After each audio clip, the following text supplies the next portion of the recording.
Good afternoon. My name is Andrea Jenkins, and I am the Vice Chair of the Intergovernmental Relations Committee. Today is July 24th, 2019, and I am joined on the dais by Council Members Schrader and Council President Bender. Our Chair, Councilmember Andrew Johnson, is with his wife, and they are in labor expecting their first child. And so I'm thrilled to be able to step in and chair this meeting today. However, due to a lack of quorum today, we're not able to call this meeting to order. But as a public hearing has been noticed for today's meeting regarding a biennial budget charter amendment, we will hear the staff presentation regarding that item, and we will open the public hearing to give members of the public an opportunity to speak on that item. When everyone has had the opportunity to speak, we will continue the public hearing to tomorrow morning, July 25th at 10:30 a.m. At that point, we will take any additional testimony, and the committee will be able to take action on all the items on today's agenda. And so at this point, I will invite staff, I believe Mr. Intermill, to give a presentation on this item. Madam Chair and members, thank you. Happy to be here. My name is Micah Intermill. I'm the city's budget director. So I've got just a few slides to walk you through the proposed charter amendment, and then Councilmember Palmisano, as the author of the amendment, would like to talk through her intent. So the first of three sets of changes to the Chapter 9.3 of our city charter is related to changing the date certain by which the mayor must make a recommendation of the budget to the City Council and Board of Estimate and Taxation.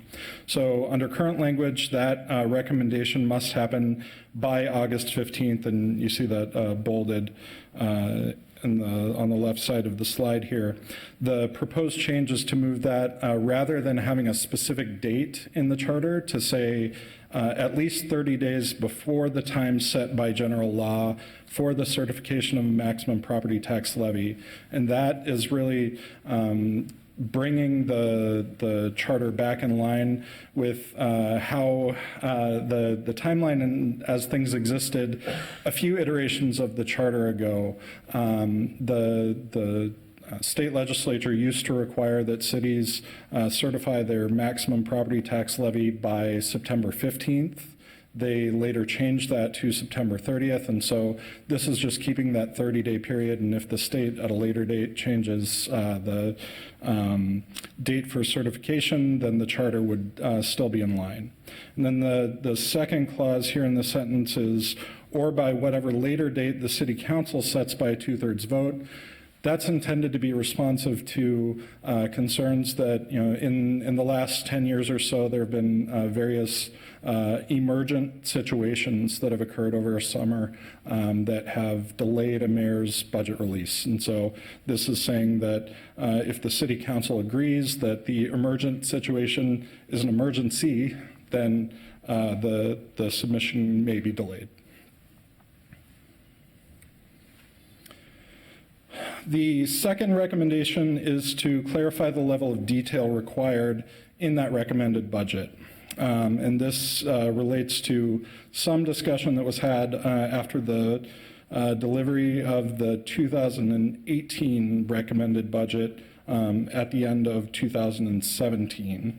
It's just some clarifying language intended to make sure that everything is being submitted as intended. And then the final and perhaps most discussed change is moving to a biennial budget process, and that's really throughout the marked up version of the charter that you see in front of you. And that would create a process wherein under the even year, which would be the first and third year of a term, a mayor recommends a biennial budget for the following 2 years. And in the odd year, the mayor may recommend a supplemental budget, but isn't required to. I think the important point here is that the Board of Estimate and Taxation is still setting a maximum levy annually, even in that biennial budget situation. With that, I'll invite Councilmember Palmisano to give her thoughts. Thank you, Madam Vice President, members of committee. I want to just give a little refresher. This past January, we had a longer in-depth presentation on biennial budgeting as an initiative, and I'm not here to repeat that. Rather, I assure you we've continued this with your feedback and had more meetings as a work group, et cetera. Last time we were before this body, we unanimously referred this to the Charter Commission. The public hearing before the Charter Commission was in April of this year, and through that process, we heard a wide variety of support from different sectors. You'll recall that at Committee of the Whole, we had several department heads provide testimony about how this would positively impact their work and their ability to serve our city, and to give us as policymakers enough information to make good budget decisions. I found this true, I can stand before you now, just with every single department that I have had this conversation with. This started as an internal initiative, but my role as budget chair was to see and to analyze consensus in every body that touches our budget process, which is very broad. Here I highlight the many intra-jurisdictional partners that have been part of this work, and want to point out we are all on the same page of consensus, and that's a big lift. A unanimous resolution from our Park and Rec Board is a big lift in and of itself. These work group sessions were intense, and to keep the balance of power intact here, that was really important, and it was important that we got to that point of consensus. So all of these people were in these work groups. So going back a few times with breaks in between due to our process between council and the charter was valuable. I think it was a really important thing because I'm confident to stand before you today to say that this is ready. I think it's important to remember what's the problem here we're trying to solve. One of our core responsibilities as a council is oversight and budgeting, and what that means has provoked a lot of changes in our budgeting process over the past 2 years, and I'm honored to serve as our chair of the budget committee. Our ability as a council to make big decisions, I'm here to tell you as our budget chair, is reactive, and I believe this is a step toward being more proactive. I think we cannot assess impact of things we're doing when we don't have time to monitor and to measure and to check in. Our base budget is growing. Our base service level this year to keep our city running with no new changes is over 7%. Our projection for next year is over 8%. Our pilot programs, our grant funds barely have time to get off the ground before we need to make decisions about funding them for the next year or funding them in an ongoing way. Who else does this? There's a list right here. This is good governance, and I think we should try it too. Detroit, as I was just mentioning to Councilmember Ellison's family, is using this as a key component as they work to emerge from bankruptcy and thrive again. What can we do short of a charter change? Well, I would say we've already done some of that work. The change in our results reporting, doing that in public, recorded and in committee is a new wide open line of sight into departments and our government spending. I've met with state lawmakers on this. As you know, the state is a biennial process. Representative Jim Davney, from the aspect, he's a leader of development of a large piece of our state budget with significant tenure. Representatives Jamie Long and Mohammed Noor as freshmen that have been on the ground running with a vision of how to become efficient very quickly. They see value in evolving how we do budgeting. In fact, even the state right now has a subcommittee at the House level to see if they can make changes that would improve their process. One of those, anecdotally, is extending their ability to be in session longer. So after this very long effort, and with a positive outlook on what this can do, It's time to ask your support. There are a lot who've assisted in this work effort and can't make this public hearing. I want to thank them for their advice and guidance, particularly Jim McDonough. Some of you know he was chair of the Ramsey County Board when the county shifted to a 2-year cycle. He's actually been a really great resource in understanding what successful internal implementation looks like should we go forward with this, and is supportive. I'd also like to note a few individuals supportive who could not make today's public hearing but have given support through our public record, including Professor Jerry Zhao, Professor of Public and Nonprofit Management at the Humphrey School, Rose Tang, Public Policy Director of MCCD about housing stability and affordability, Jeff Peterson from the Police Activities League, and the mayoral clique appointee, Todd Schuman. So that's all I have. Thank you so much, Councilmember Palmisano. And with that, is that the end of the presentation? So I will now open the public hearing and ask that we please limit comments to 2 minutes per person. We do have the timer, and please state your name and address for the record.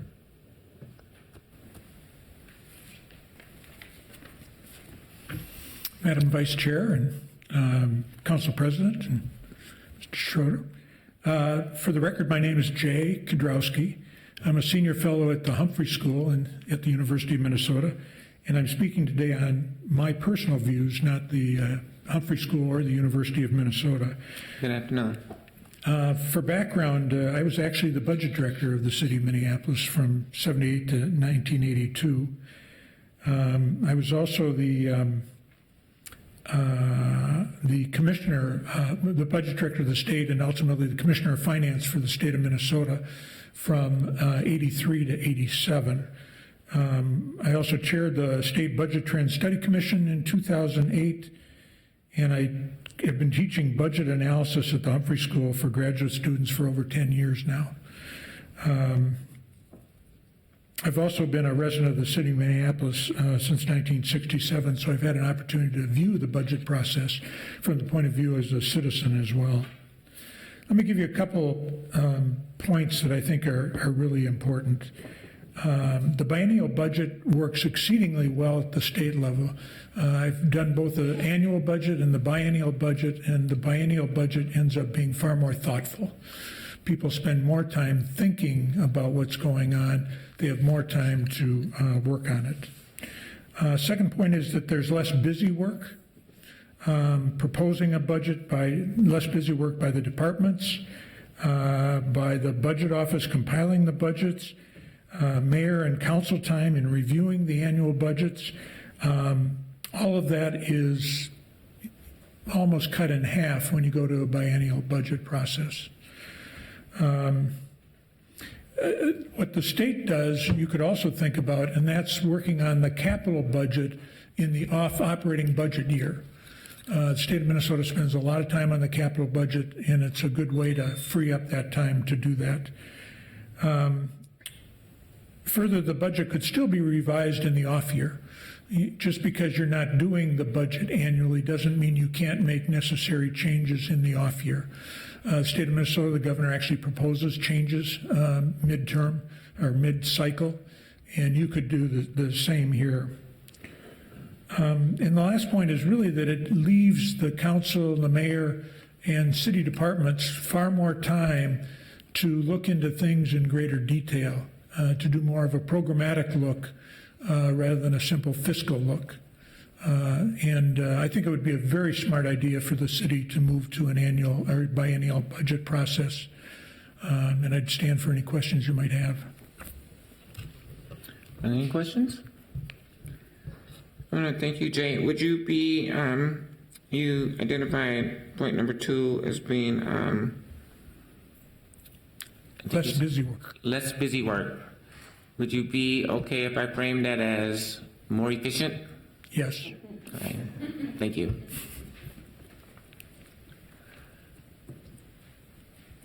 Welcome. Welcome. Thank you. Good afternoon, Vice Chair Jenkins and council members. My name is Julie Wiseman, and I'm the Finance Director for the Minneapolis Park and Recreation Board. I thank you for this opportunity to address the committee in support of the biennial budget process charter amendment.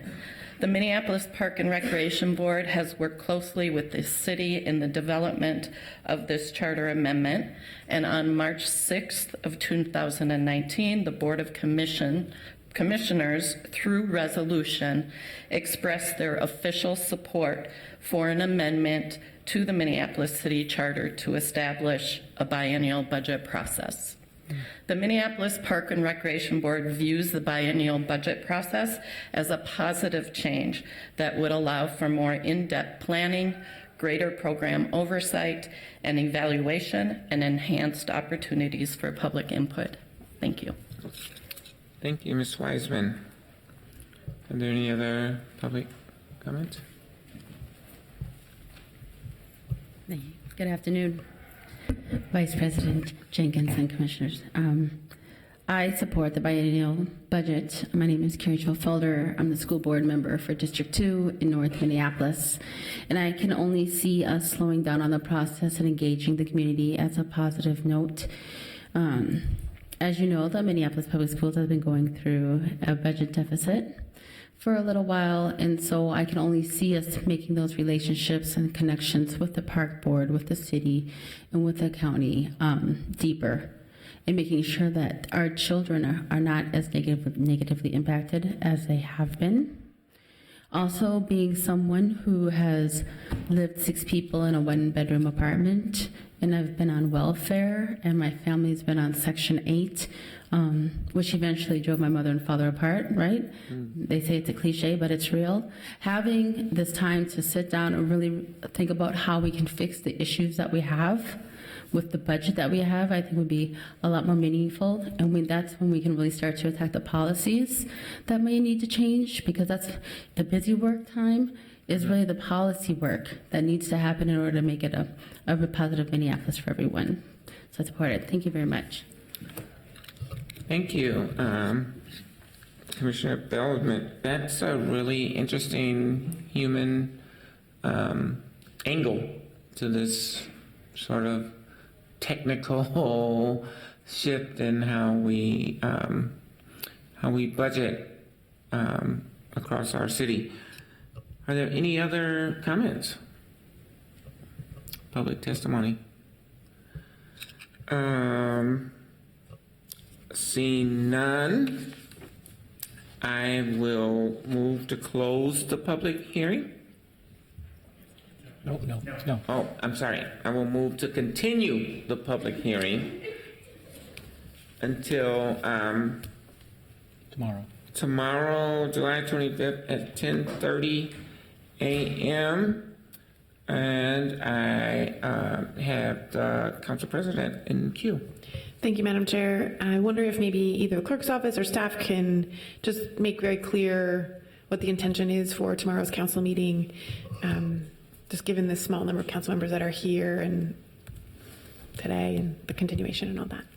Council Vice President, to Council President's point, I can take a starting point, and other people can certainly add, but because this is an amendment by ordinance made under Minnesota Statutes 410.12, it requires a unanimous vote of the entire council for passage. It also requires the approval of the mayor.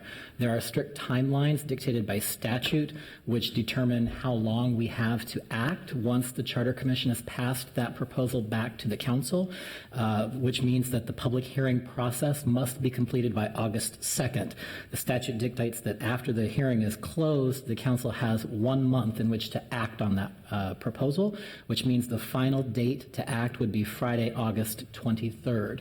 So in order to keep us within that statutory clock, we're hoping to adjourn this meeting today to tomorrow so that it's not a closure of the hearing legally. We're continuing the IGR committee meeting and this hearing to tomorrow following the City Council at 10:30 a.m. or as soon as the regular meeting of the full City Council concludes. Because this meeting is being noted today that we're continuing, we're adjourning to tomorrow. No further public notice is required because under the state law, if we give the notice of continuance at this meeting, that's sufficient. And Madam Chair, if I may, just a couple follow-up questions. Yes. Then, Mr. Clerk, that meeting that will be convened tomorrow is a special meeting of the IGR committee to continue the public testimony. It will be, the public hearing will be continued to the council meeting. The council will conduct its regular meeting tomorrow, and after the council meeting adjourns, the IGR committee meeting of today will then convene as an adjourned meeting. It's not a special meeting, it's a continuation of this meeting today. And when the committee meets and concludes its work, as we anticipate tomorrow, and we can close the public hearing, then it will refer to the council its recommendation through the next cycle, as long as we're timed within final action by the council by that Friday, August 23rd. So tomorrow is not a special meeting, it's the continuation of today's committee meeting, and then any recommendation from tomorrow's committee meeting would carry forward in the next or subsequent council cycle. Thank you. So I think part of the reason I asked some of these questions was related to the quorum needed both at tomorrow's IGR committee meeting as well as ensuring that whenever we're able to vote on assuming the committee takes action to move it forward to council, we would then need to make sure that we had the entire city council present. And I know there's a lot of various things that, reasons council members are. So I'm assuming that our offices are talking about this, but I will. Madam Vice President, Madam President, yes, I should have anticipated that. And yes, all of the ward offices are heavily engaged in making sure and checking calendars that we can assure a full complement of all 13 council members at our next succeeding council meetings in the regular cycle, so that either on the 8th or the 23rd, we have all 13 to secure the passage of 13 affirmative votes if we can, and then get that to the mayor for the mayor's consideration. So yes, the ward offices and your staff are working right now to review the calendars. Thank you. And I think after this meeting concludes, we should just discuss perhaps with the author or ourselves about just communicating that to the council, perhaps by email. Thank you. Thank you, Madam President and Mr. Clerk. And we have been joined by two members of the public, and I just want to, since we have not adjourned this meeting until tomorrow, I wanted to check in to see if people were here for the public hearing, and if so, provide you 2-minute opportunity to share your opinions on the biennial budget proposal.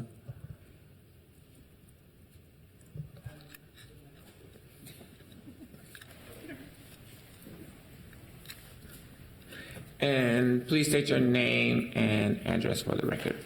My name is Marcus Mills. My address is 309 6th Street Southeast in Minneapolis 55414. So,